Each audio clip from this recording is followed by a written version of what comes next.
Un petit point sur la lecture de votre livre Frankenstein. Alors Frankenstein, c'est un peu un chef-d'œuvre de la littérature fantastique qui a été écrit par une jeune auteure à l'époque qui s'appelait Mary Shelley. Dans votre première séance parcours de lecture, j'ai établi un parallèle entre Frankenstein et Prométhée. Pourquoi? Tout simplement à cause du sous-titre de l'œuvre originale de l'époque qui était Frankenstein ou le Prométhée moderne. Alors pourquoi Prométhée? Puisque Prométhée est, selon certaines légendes grecques, celui qui a donné vie à l'homme. Il l'a fabriqué à partir d'argile. Frankenstein, lui, a donné vie, le docteur, à sa créature, qui ne sera d'ailleurs jamais nommée. C'est assez intéressant dans ce livre. Cette créature n'aura jamais de nom, puisque le docteur Frankenstein ne reconnaîtra jamais sa paternité. Et cette créature, eh bien, il l'a créée à partir de morceaux de cadavres qu'il a lui-même volés. Alors pourquoi le mythe du Prométhée moderne? Alors à travers la création, mais aussi à travers le châtiment du créateur, puisque dans les deux cas, aussi bien Prométhée que le docteur Frankenstein, eh bien, ils ont souffert à cause de leur œuvre.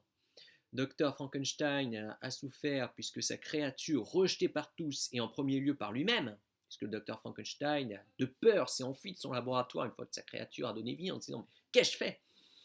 Et s'est fait ensuite rejeter par les hommes, des fois très cruellement, en viendra à découvrir le crime, le meurtre, il prendra goût, et parce que son créateur l'a rejeté, se mettra à vouloir le détruire en tuant tous ceux qui lui sont chers. De son côté, Prométhée, pour avoir voulu donner le feu aux hommes et l'avoir créé, encourut la colère de Zeus, qui l'enchaîna à un rocher du Caucase, une chaîne de montagnes, et aura son foie dévoré tous les jours par l'aigle, qui est le symbole de Zeus, animal fétiche de Zeus, foie qui repousse en atroce douleur la nuit. Donc Prométhée pour le côté création, mais pour le côté aussi châtiment.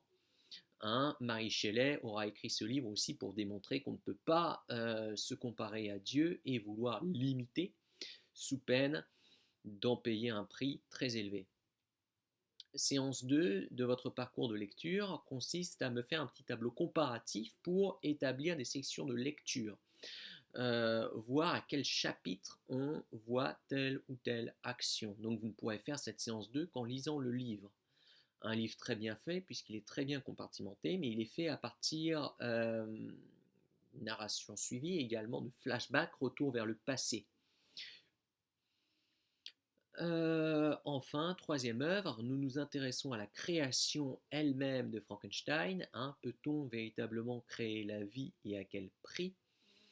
Dr Frankenstein est lui-même décrit comme quelqu'un qui tout jeune était intéressé par la science, par les livres, plutôt que par les jeux avec les jeunes enfants de son âge, et mu par la volonté de vouloir copier Dieu, s'est mis à vouloir créer lui-même. Création qui est montrée à travers un champ lexical particulièrement riche, lié à la biologie, et également par un cadre finalement assez inquiétant, puisqu'il crée sa créature une nuit d'orage. Là, on retrouve vraiment le cadre un peu inquiétant du récit fantastique.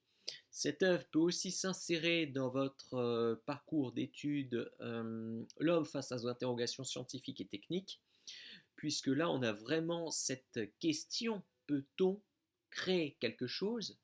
Peut-on vraiment créer quelque chose sans en assumer sa responsabilité? Puisque, encore une fois, Dr Frankenstein va rejeter son œuvre et donc la condamner dès le départ. Cette créature rejetée, comme un père qui est rejeté par son enfant, cherchera bien évidemment à se venger de lui, et c'est l'objet du livre.